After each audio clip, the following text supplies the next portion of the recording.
Welcome back to my channel. We are continuing our series on the forbidden books of the Bible.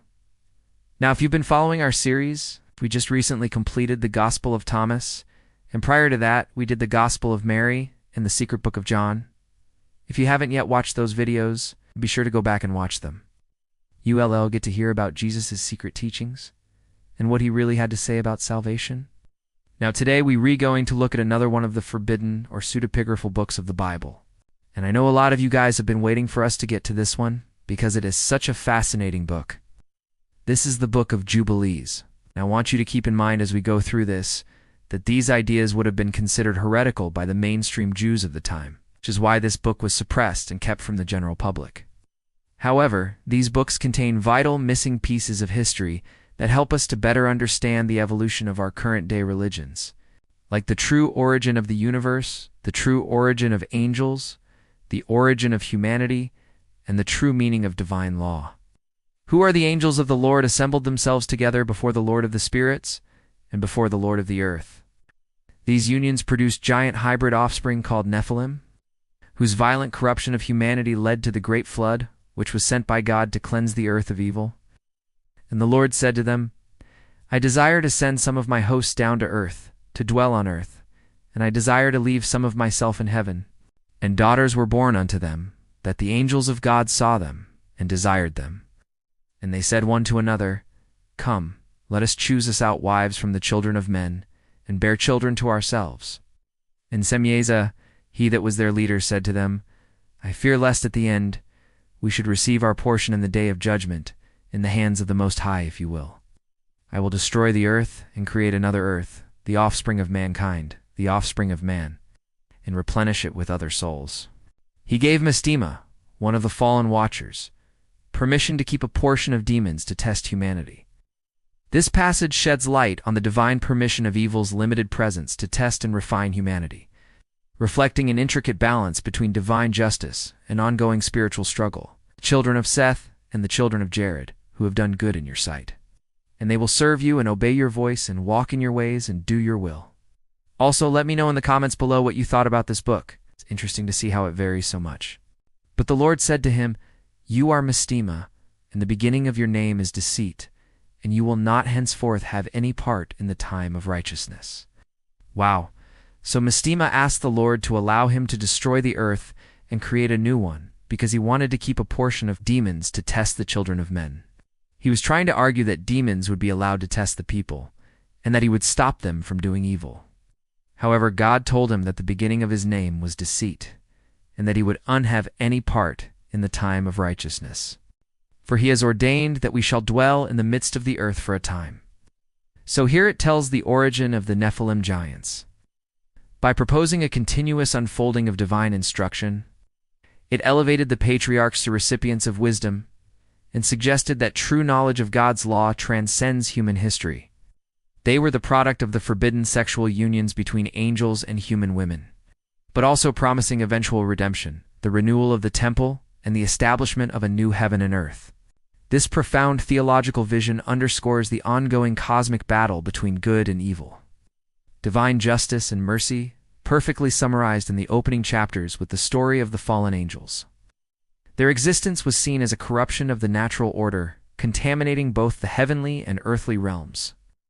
The Book of Jubilees describes them as violent and evil, and it's believed that their violent ways were one of the reasons why God sent the flood, that they have not kept holy the ordinances and the laws that I imposed upon them, but have defiled earth by polluting it. With their desires that I will send fire upon earth, and it shall devour the mountains and consume the valleys. The fallen angels, led by Semyeza, sought to marry human women, attracted by their beauty and desirability. When God learned of this, he unleashed judgment, sending a great flood to wipe out the Nephilim and punish the fallen angels. Of course, the Bible does mention that God regretted making man because he had become too wicked for him. But the Book of Jubilees gives us the real reason why God sent a flood. It was to clean up the mess the watchers had made. Then they shall know that there is a God who rules over the earth, and will destroy the sinners from among the righteous, and that the flowers and grasses may grow upon the earth again, and that the dew may be sufficient for her, and that the earth may bring forth her fruit, and that the earth may bring forth her fruit, and that the earth may not swallow them up, nor slay them by means of his sword. Here it talks about Rapha, one of the archangels, binding Azazel and casting him into darkness in the deep abyss. It also says that he bound Azazel, who caused the sun to shine too brightly and caused the heat of the earth to become scorching. So here it clearly states that the Watchers committed two major sins. First, they disobeyed God by breaking his commandments and not keeping holy the ordinances and laws. And second, they defiled earth by polluting it with their desires. And they said to him, "How long shall they dwell on earth? For they are very weak, and the earth is very strong. And how long shall the portion left in heaven return to dwell in the heavens again?" This is a fascinating passage, because it talks about the Lord creating watchers, sending them to earth, but then asks his other angels if this is a good idea, because he knows that the earth is very powerful and the humans that live on it will be weak. So he wants to know, how long should the watchers stay on earth? And how long will the portion left in heaven return to dwell in the heavens again? And he separated the waters which were under the firmament from the waters which were above the firmament. And it came to pass on the 5th day that he made the light separate from the darkness. He called the light day, and the darkness he called night.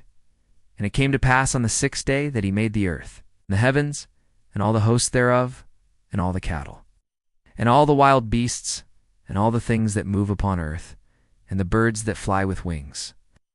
This is completely different than the Genesis creation account, and puts the creation of the earth as being only on the 6th day, which makes more sense when you think about it. The sun, moon, stars, planets, and everything else were definitely not created at the same time as the earth, because they are millions of light years away from us. And it would make no sense for the Lord to create everything at the exact same time. In chapter 2, verse 1, it says, "And it came to pass after this, that the son of the morning stars sang together their hymns in the midst of the assembly, and rejoiced with jubilant voices." This perspective redefines the Sabbath as a universal divine rhythm connecting earthly worship with heavenly realities. This supports the idea that angels were created before light and before the formation of the physical world. It was originally written in Hebrew, but the only extant copy was found among the Dead Sea Scrolls in the caves near Qumran, and it's written in a form of Aramaic. Interestingly, it was also preserved in the Ethiopian Orthodox Bible in Ge'ez. Our version is a translation by Richard H. High, and I'll place a link to it in the description box below. The Book of Jubilees was most likely written in the 2nd century BC during the tumultuous period known as the Maccabean era, a calendar with exactly 364 days divided into 52 weeks, ensuring that religious festivals always fell on the same weekday each year. This calendar directly challenged the traditional lunar calendar used in the Jerusalem Temple. Scholars believe that this alternative calendar was actually used by the sect of Jewish people living in Qumran who wrote the Dead Sea Scrolls, but it has roots that reach deep into the Old Testament period. So let's get started. Like all of the books we read in this series, the Book of Jubilees is considered heretical by modern scholars and theologians. The Book of Jubilees tells an alternate version of biblical history. The core claim of the Book of Jubilees is that God revealed a perfect solar calendar to Moses on Mount Sinai in this video. We will discuss some of the key points brought up in this book. The Book of Jubilees elaborates on many of the mysteries in the Bible that have never been solved. In chapter 2, verse 6, it says, "In the 4th day he made the firmament." It also says that the Sabbath was established as a cosmic principle before creation itself. In chapter 3, verse 15, it says, "And it came to pass after this, that the sons of God," so basically, the main message of the Book of Jubilees is that the sinful state of the world is due to the corrupt union between angels called watchers and human women. In chapter 5, verse 1, it says, "And the Lord spoke to me, saying, Go forth and declare to the watchers of heaven who have sinned and transgressed my commandments." In chapter 10, verse 1, it says, "And it came to pass when men began to multiply on the earth." This flood, instead of being a divine punishment, is portrayed as a divine cleansing of supernatural corruption. In chapter 15, verse 25, it says, "And the Lord said to Raphael, Bind him and take him, and cast him into the darkness of the deep, and make an atonement for the earth that he has profaned, and for the fullness of the earth that he has corrupted, that the earth may recover her fruit, and that she may bring forth fruit for her season." Chapter 15, verses 26 and 27, tell us that when Mastema went to the Lord and said, "Lo, I am the first of the angels, and I am your right hand." This tells us that although God punished the Watchers and cleansed the earth of their corruption, he didn't completely remove them. Throughout the text, the book of Jubilees emphasizes the eternal and pre-existent nature of divine law, challenging the traditional view that revelation occurred only at Sinai. Finally, the book of Jubilees contains an apocalyptic prophecy given to Moses by the angel of the presence, warning Israel of future apostasy, exile, and temple destruction. All right, everyone. That's going to do it for tonight's video. Thank you all so much for watching. As always, please remember to support us